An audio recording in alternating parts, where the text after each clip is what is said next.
speak to some, I say haram is any act outside of the 10 Commandments. The weighing scale is active in your present, past, and future, and yes, eternity.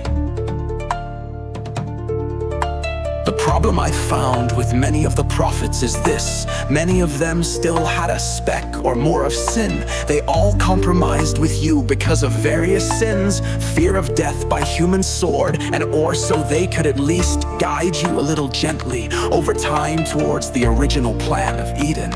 Please remember, this is supposed to be our paradise. Listen, you cannot steal from me. You can take what you like, and I'll think you need. I don't threaten anything. Keep your hands. You need them to work your part of the promised lands, so you can feed yourselves. It is a large earth with much space that needs trees that bear fruits to feed all of creation. Forests help make their own rain over time.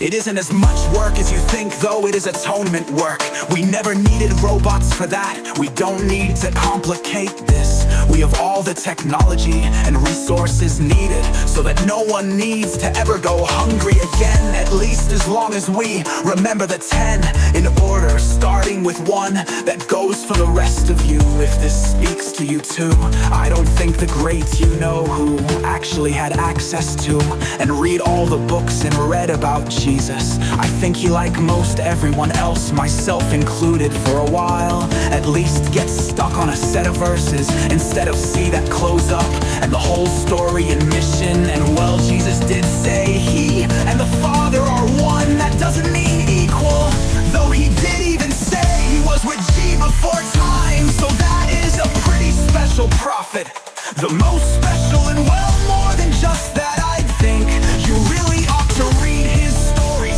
Don't rush through it. It is the first time since the 10 Commandments you got the real deal heard and handed to your ancestors in person, and you broke it, and it has been a long time, though. The rippling effects of the sinful ignorance that continue throughout time up until now. Read stories. He left you all notes on how to treat one another, and no more hurting each other. He didn't break the 10 Commandments, those are still eternal. He just broke Moses' preachings or compromises, in particular regarding murder and adultery and so forth. In that he may step in for you and your sins, he may. It is his choice as much as it is your choice, if not more. It isn't meant to be a see you tomorrow type of deal to collect the pain and pick up the mess from another one of your sins. No, if you get forgiveness, it was a one-time moment in life of your past up to then, a freebie, so you can realign with righteous living and not fall off that proper living of respecting all life to some regard. There are so many great teachings out there that they just need to be filtered through with the 10 Commandments and Jesus' sum up of the laws. I see it as 5 laws per hand, or 1 law per hand if you understand. There is your scan.